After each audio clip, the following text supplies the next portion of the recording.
This set of fiddle tunes is a fairly new set. It's written with, there again, the inspirations of my life in my new home. My new home, we call it Two Chimneys. Has two chimneys, one fireplace. But we have fun in it anyway. It's a gorgeous little place, and every morning I get up, and this is a very typical scenario for first thing in the morning. I get up in the morning and I'll go outside, and I'll cross the little bridge, and I stop at the creek that runs in front of our house, and I'll look, and somewhere, either up or down the stream, will be the majestic blue heron.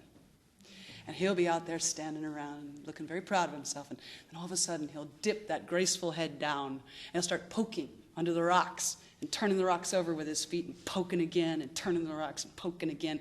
What he's doing is it's breakfast time, and he's looking for the crawdads. Now, the crawdads don't want to be breakfast. They're very cranky. They get very cranky and crabby, as crawdads are wont to do.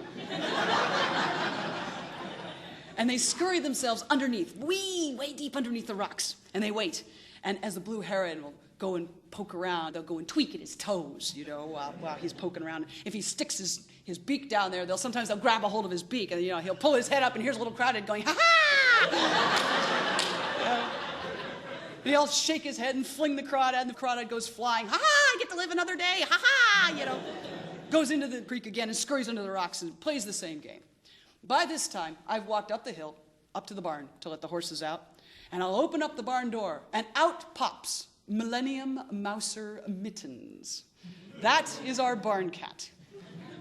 Now, she's about 2 years old, and she's about as proud of herself as she could possibly be, and thinks that she is the most wonderful creature, that her face should be carved upon the moon.